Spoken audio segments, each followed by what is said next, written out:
دهشتگردی او شر د دی د لاسه دی که دی قانون صحیح نافذ که اسم نشته که دی د غلو سره ایسادار نو پولیس والا اسم نشته ټول ور سره ایساداری غل چې غلا کوي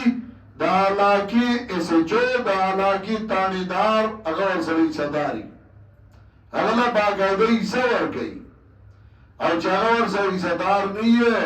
ایسو غلا او که ته غلونی وي وته حواله کې چې دا غل مې نیولې دا ور سره ثبوت دی نو په درې مرز هغه ورته جرګه ولا بوزي چې ما په کې خلاصون ګره مونږ ته ګران دی نو تاسو په پولیس والا جرګه راځي چلے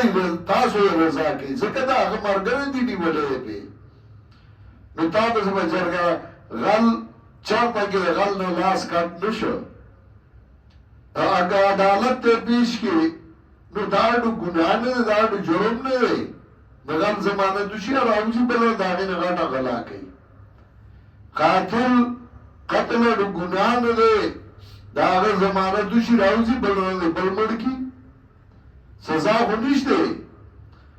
دو تانو لا سزا ورکا په ځلا کې او ته بیا وګوره چې غلا وشي خلک راځم کا داغه مخ کې ولا سزا ورکا پولیس وی غلونی وو چې بل پته لګي غل څه شه یاره داغه خزر راغلی وو او هغه چې دوی چې ځان وجدم نو موږ ته دیاري نه پرېخو ودی ودی کا کاجره راخلا چې بغیر نکاح تاړو دا نه ویتا چې دا مور سره دمه کې دا مور سره دا هغه پری دی دا غلط دای د لاسه پیدا شو جوارګر د دای د لاسه په قاتلان د دای د لاسه پیدا شو چې سزا نشته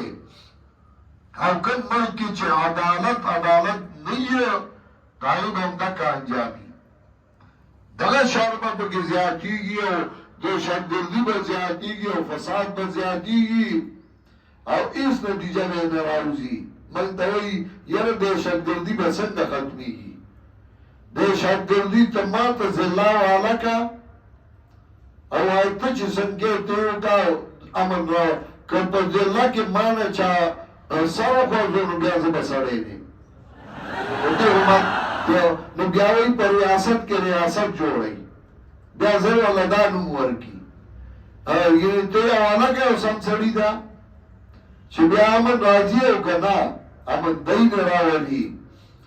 ولکم فی القصاص حیاتون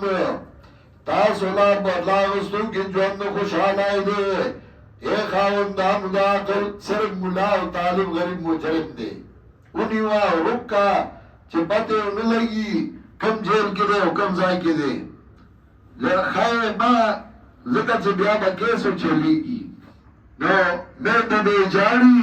خزه به جاړي بچي به جاړي هغه غریب به خبرم نه یو هغه به چت کړی ورو کړی وي بلا د من شاګردان هغه بوتل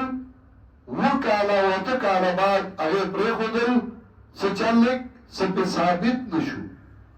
دا وکاله چې د جیل تیر کړ دا پس کې تیر کړ چې څه ثابت نشو اسی ځکه چې عجزو کمزور غریب څوک تاسو نو او که تاسو کې نو ته مجرم یا خو انا چې بیا आवाज ولاړې نو بیا خو سره ودرېږي هم نه ته به الله منډې وې هغه به تا ته پلار شي بیا ستا به نه مني ته به پوهه کې هغه به نه مني نو سړی به ورسره څه کوي او یاره دا دهشتګردي به څنګه ختمېږي دا خو ستا د لاسه جوړه شوې ده دا علاقې ایس پي به وي او دا علاقې ډي سي به وي او پای کې به فساد کېږي کوي نه امن نه راولي ولکم فی القصاص حیاتون تاسو لا په بدلا غوښتو کې ژوند خوشاله دی وخاوندانو د عقل خامخاوي اړیږي د الله نه کتب علیکم دین قانون